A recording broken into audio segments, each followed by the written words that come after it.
Hey guys, Dr. J here. In the previous episode, we explored downtown Emporia and found the gate to Comstock's Manor. It was locked, but the security system mistook Elizabeth for Lady Comstock.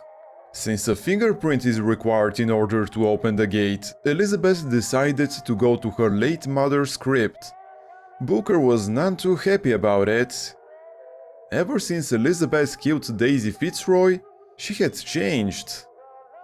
In any case, we found Lady Comstock's crypt. The lock is in a tear. That's a first. Okay. And what are we going to do now? It's your mother's grave. They have her preserved in an airtight chamber. Her fingerprints will get us into Comstock House. She's your A mother. mother who abandons their child doesn't draw a lot of sympathy in my book. Take a moment to think about what you're doing. There. Will you open the door or do I have to go in without you? Well, she's not really her mother though. I don't think she even qualifies as a stepmother.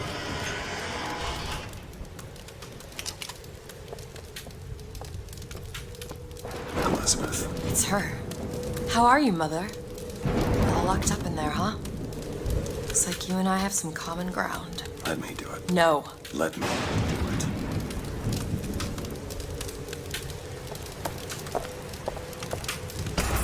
Now what? Did we trigger a security system or something?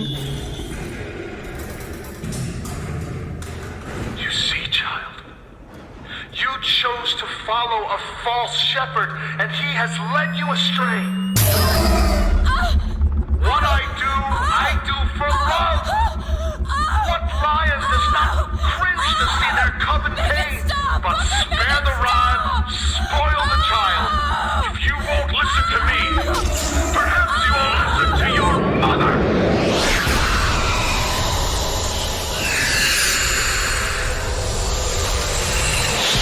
Okay. What happened? Elizabeth, are you all right? Where did she Just go? hold on. You need to rest for a minute. No, I'm getting that hand. Elizabeth, why is your mother a ghost? She's not. He used me to power that device. He opened up some kind of tear. Yeah, that still doesn't change the fact that she's become a freaking ghost. How are we supposed to get her hand now? Right, so the way this fight goes is Liz's mom will continue reanimate bodies until we, well, drives her off, I guess.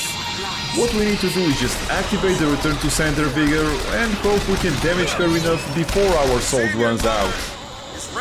In order to conserve as much salt as possible, I activated the vigor only after we lost our shield. I'll try to throw the collected bullets at her at certain points, since that will cause massive damage. Booker, here! Perfect timing. Okay, that was not perfect timing. Taking the ammo from Liz dispersed the collected lump of bullets. If I didn't do that, this fight would have probably been over already. Thankfully, we should still have enough ammo to defeat her.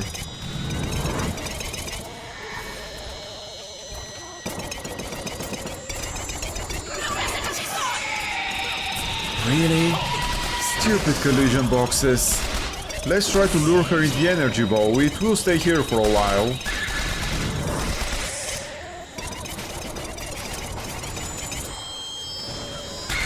Perfect. We also unlocked the well-rounded achievement because of that. Now let's throw it again. And this fight is over. We barely had enough salt. What is she? I don't know. What am I? My God. Is she the source of my power? But what is she? Alive or dead? Why do you ask what? When the delicious question is when. The only difference between past and present Is semantics. lives, lived, will live. Dies, died, will die. If we could perceive time as it truly was, What reason would grammar professors have to get out of bed? like us all, Lady Comstock exists across time. She's both alive and dead. She perceives being both. She finds this condition disagreeable. Perception without comprehension. It's a dangerous combination. Footsteps. She goes to unfinished business. We have to follow her. Convince her to open the gate to Comstock House. These lutesses. Always helpful. Okay, let's go back to the fight for a bit. The optimal way to deal with her is by activating the return to sender after losing the shield, then throwing the collected bullets the moment we get our shield back. Then, after losing the shield again, we can activate the vigor again. This will make us invulnerable for the longest possible time and maximize our DPS. However, I'm not that good at multitasking, so I'll probably just keep the vigor active and throw the energy bow after a while. It's a shame you have need of her at the Comstock house. Frankly, she doesn't seem all that cooperative. There is a way to bring her to reason. 3 truths you must discover first. Truths which, in this world, Comstock has destroyed. If only one of you had the power to alter time and space. That would be a blessing, wouldn't it? Unfortunately, the next few minutes of the footage got corrupted, so I had to record it again. Seems to be a recurring theme in my walkthroughs. You're sarcastic. There's something off about Lady Comstock. Yeah, I noticed. No, you don't understand. She doesn't belong here. I brought something through. I know that place. It's Albert Fink's house. I love his music. We can collect 3 lockpicks and a voxophone from Fink's brother's house. My dear brother, these holes in the thin air continue to pay dividends. I know not which musician you borrow your notes from, but if he has half the genius of the biologist I now observe, well, then you are to be the Mozart of Columbia. There are quite a few things we can pick up while moving towards the next fight with Liz's mom. For example, the lockpick here. There is nothing else of note here, so we can continue down the street. Next we have a few Vox soldiers up ahead, which should be easy to deal with.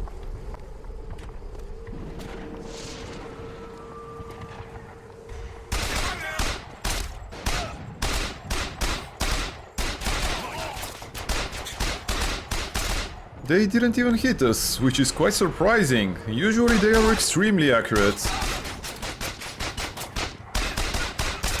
Okay, there were a bit more than a couple.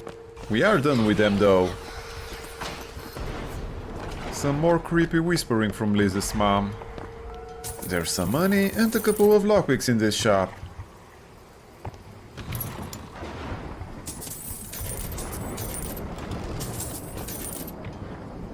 The only thing left is a pistol back here, which we won't be picking up. Now we can continue following her footsteps and open a story lock. We'll actually be entering the former residence of the Lutesses. Can you unlock this? Oh, this won't take long at all. Ready. There's quite a few collectibles we can pick up here. 3 voxophones and an infusion. And a lockpick that for some reason I can't pick up. We should first go up the stairs to the 2nd floor. There is a voxophone and an infusion here. They are both in the bedroom. First we'll pick up the voxophone. Comstock has sabotaged our contraption. And there's the infusion. Yet we are not dead. A theory. We are scattered amongst the possibility space. But my brother and I are together, and so I'm content. He is not. The business with the girl lies unresolved. But perhaps there is one who can finish it in our stead. So that's how they are able to teleport. And obviously they are the ones that have contracted Booker to come to Columbia. It's a tear. There's something in there. Should I open it? There's one more voxophone here, and we'll get the final one after opening the tear in the living room. Comstock seems to have been made sterile by simple exposure to our contraption. A theory. Just as sexual reproduction can de-emphasize the traits of each parent, so goes the effect of multiple realities on our own. Your traits dissipate until they become unrecognizable or cease to exist. So Comstock is not Elizabeth's father? You are! It's my mother. I assure you, madam, my sexual interest in your dear prophet is non-existent. And And Madame Lutece. Furthermore, the man is quite sterile. It's a lie. Come and get you little bastard! I want her out of my house! Sterile. They weren't my parents. Then what were you to them? The child that they decided to imprison. She deserves whatever Comstock did to her.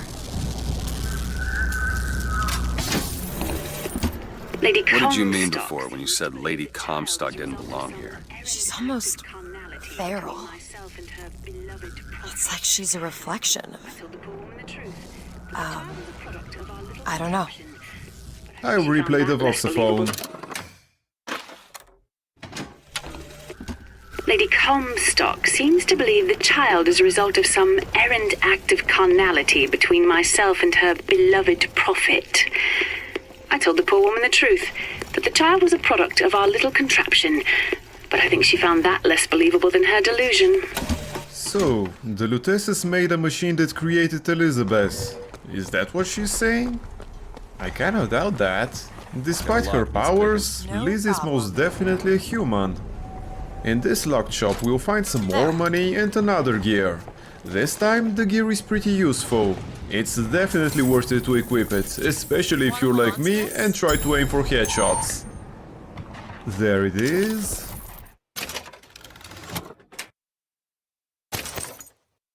Next we'll go outside, grab a few more items, and then enter a shop that's on fire.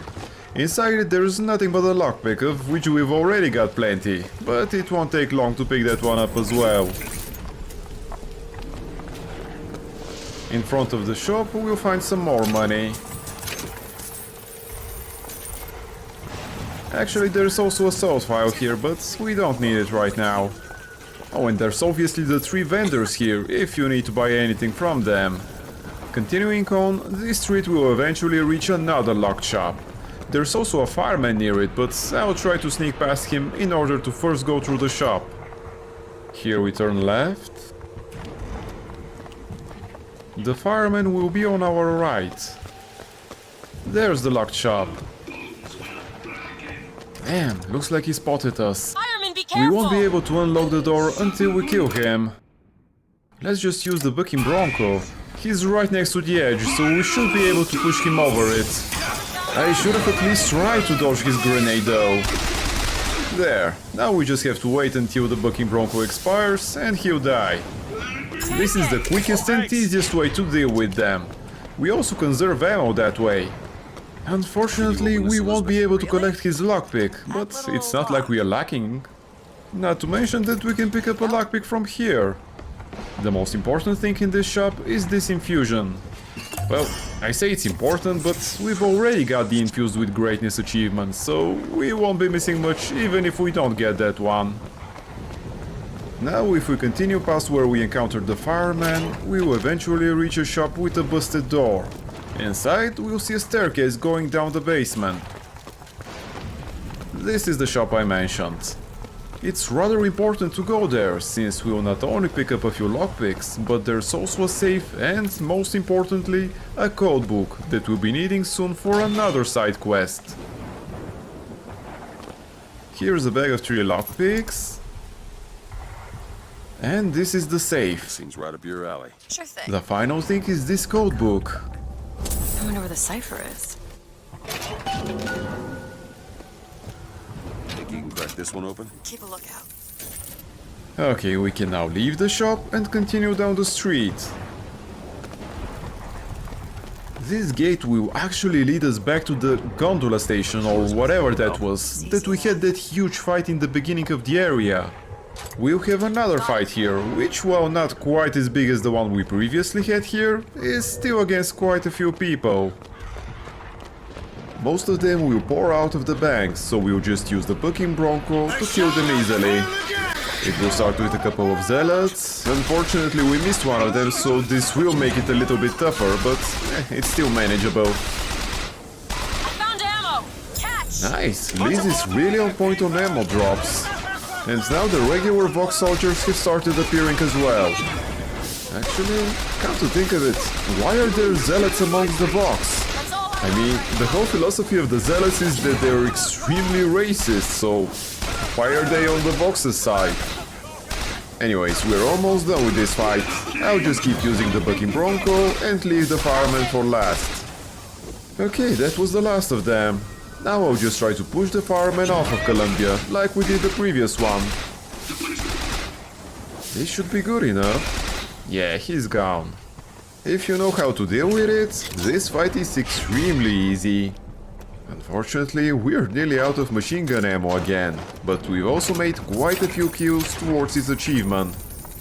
Now, the only thing left before the end of this rare recording is to enter the bank itself. There's just some money and other minor supplies in the entrance of the bank.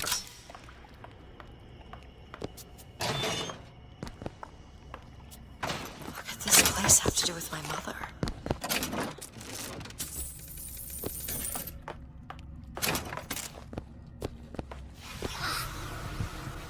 Regardless, Liz's mom is definitely already here.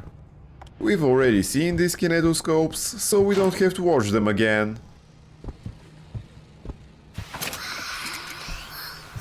There are just a few more trash cans we need to search before we get on the elevator.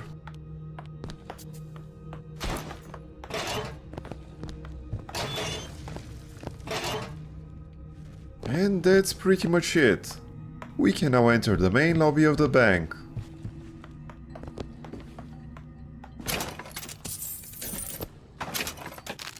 We will be coming back here again, so it's not a problem if you've missed any of the collectibles that can be found in downtown Emporia. And we'll now be returning to the original recording.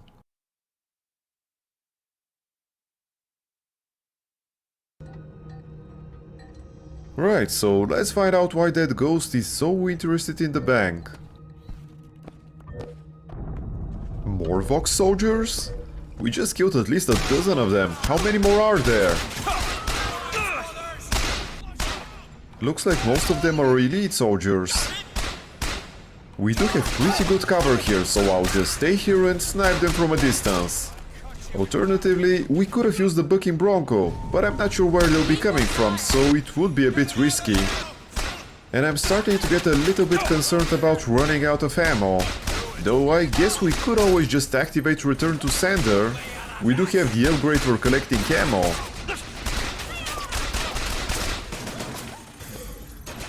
So far we're dealing with them pretty efficiently. Hopefully they won't think about flanking us. I'll have to stay in cover for a while until the shield recharges. Okay, that's good enough.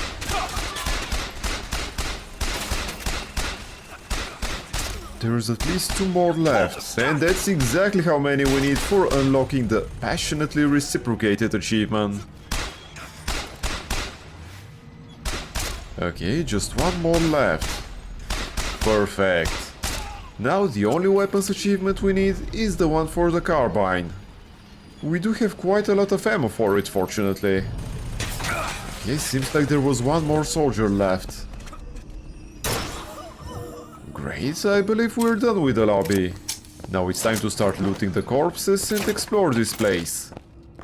It is quite big, so it will take a while. Well, this is it for today's episode. Thank you for spending your time with me, and if you have enjoyed it, please consider liking this video and subscribing to my channel. It will really help me a lot. Also, if you have any comments or suggestions, I would love to hear from you. Take care, and until next time.